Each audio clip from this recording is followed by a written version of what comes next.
अंग्रेजों से पेंशन पाके एक उदाहरण तो दे दे कि कहाँ वो बड़ा संग्राम लड़े वो मुझे लगता है कि ये इनकी मजबूरी है। बेचारों के पास खुद का इतिहास नहीं है। तब जब पुलिस को घर पे देखा तो उन्होंने इमीडिएटली सावरकर ने कहा था कि तो आप मुझे गिरफ्तार करने आए हो? नहीं है, ये एजेंडा है उनका और वो लोग अपना एजेंडा निभा रहे हैं। उन्होंने स्वतंत्रता संग्राम के साथ गद्दारी की। प्रेम भैया करे श्री गणेश। Yes start. तुषार गांधी जी, संस्कृति मंत्रालय की ओर से ये जो पत्रिका सामने आई है, इसमें इस बारे में विस्तार से जिक्र किया गया है कि किस तरह से महात्मा गांधी और साथ ही वीर सावरकर दोनों का सम्मान स्वतंत्रता के इतिहास में किसी भी रूप में कम नहीं है। क्या बोला तूने? यानी कि एक तरह से दोनों की तुलना की गई है। अंग्रेजों से पेंशन पाके जिंदगी काटने वाले को अगर भगत सिंह और बापू के साथ तुलना की जाती है तो फिर मुझे उस विचारधारा पे तरस ही आता है। अंग्रेजों से पेंशन पाके जिंदगी काटने वाले को अगर भगत सिंह और बापू के साथ तुलना की जाती है तो फिर मुझे उस विचारधारा पे तरस ही आता है।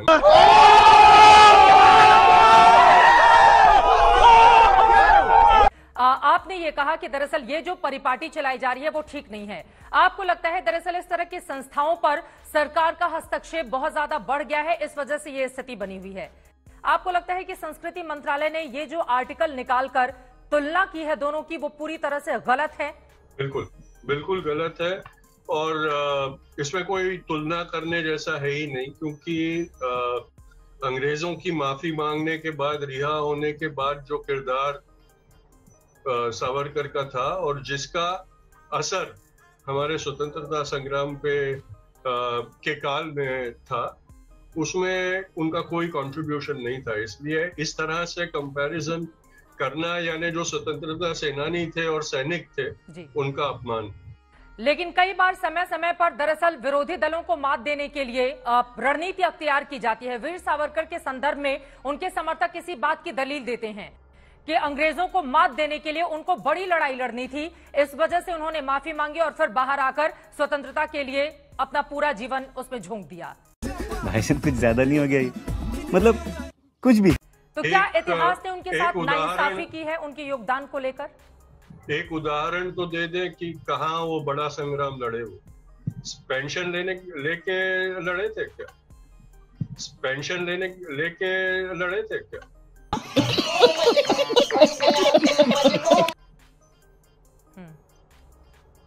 एक उदाहरण दे दे कि कौन सी स्वतंत्रता संग्राम की हिंसक या अहिंसक लड़ाई वो लड़े थे, तो मान लेते हैं। अंग्रेजों की ओर से उनको 2-2 बार फांसी की सजा सुनाई गई। दरअसल उनके समर्थक ये कहते हैं कि उन्होंने अंग्रेजों के खिलाफ बगावत का बिगुल फूंक दिया गया था। इस तरह से इतिहास में कहीं किसी भी व्यक्ति का जिक्र नहीं मिलता है जिसको 2-2 बार फांसी की सजा सुनाई जाती हो। फांसी तो नहीं, इसी से उनके योगदान जी। फांसी नहीं, जन्म थी। किसी को 2 बार फांसी नहीं दी जा सकती। वो लाइफ सेंटेंस था, वो था, कबूल है कि वो दिया गया था, पर उसको अवॉइड करने के लिए क्या किया गया, वो हिस्ट्री में ये बात होती है कि आप आखिर में क्या करते हो उससे आपकी तुलना होती रहती है। जूडास जो था वो जीसस का बहुत बड़ा भक्त था, इनर सर्कल का था, पर आज जूडास को सिर्फ जीसस के साथ विश्वासघात के लिए ही याद किया जाता है। तुषार गांधी जी, वीर सावरकर के मामले में आपकी भी तलखी यहाँ पर साफ साफ नजर आ रही है। इसके पीछे की वजह क्या है? क्या तुलना हो गई, इस वजह से ये नाराजगी है, या फिर इसके पीछे कोई और कारण है?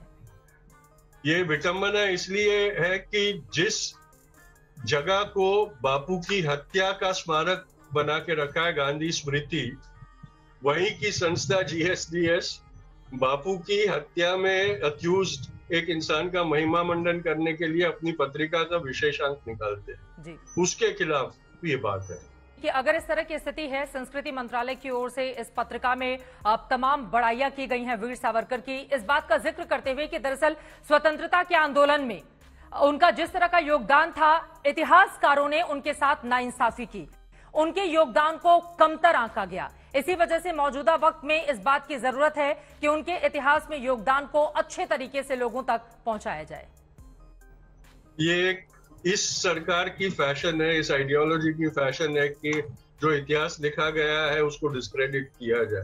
वो मुझे लगता है कि ये इनकी मजबूरी है, बेचारों के पास खुद का इतिहास नहीं है, इसलिए जो इतिहास है उसको डिस्क्रेडिट करने की कोशिश करते हैं।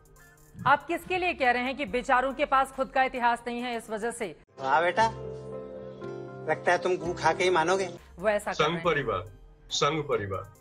परिवार को लेकर संघ परिवार को लेकर कवाली बेइज्जती। लेकिन यहाँ पर जो वीर सावरकर के समर्थक हैं, उनका ये कहना है कि दरअसल हिंदुत्व के झंडा बरदार थे वीर सावरकर, इसी वजह से उनसे इतनी ज्यादा तलखी देखने को मिलती है और पुरानी सरकारों ने भी उनके साथ नाइंसाफी की।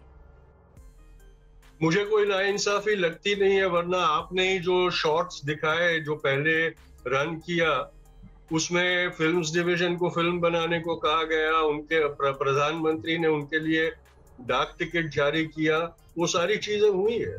तो उसमें मुझे कोई ऐसा नहीं दिखता है कि उनको नजरअंदाज किया हो। वो भी गलत था लेकिन वो हुआ था, वो भी गलत था लेकिन वो हुआ था। फट गई है उसकी जाने से। लेकिन उनकी मजबूरी देखिए कि सावरकर को भी एक तरीके से एक्सेप्टेंस प्राप्त करने के लिए उनको गांधी की ही जरूरत पड़ती है। इंडिपेंडेंटली वो सावरकर को जिस पोजीशन पे वो रखने चाहते हैं वहां बिठा नहीं सकते, वो पेडेस्टल गांधी का ही बनाते हैं। लेकिन किसी भी अदालत की ओर से वीर सावरकर को गांधी के मामले में तो दोषी नहीं माना गया। बार बार वीर सावरकर के जो समर्थक है इस तरह की दलीलें देते हैं। वो दलील जरूर दे, लेकिन फैक्ट ये है कि वो एक्विट नहीं हुए थे। उनको सिर्फ क्योंकि प्रोसिक्यूशन ने बहुत सरप्राइजिंगली दो बहुत कमजोर एविडेंस कोर्ट में पेश किए सावरकर को कन्विक्ट करने के लिए, और उसके बारे में डिफेंस ने बहुत आसानी से डाउट्स क्रिएट किए, इसलिए सबूतों के अभाव पे उनको छोड़ना पड़ा।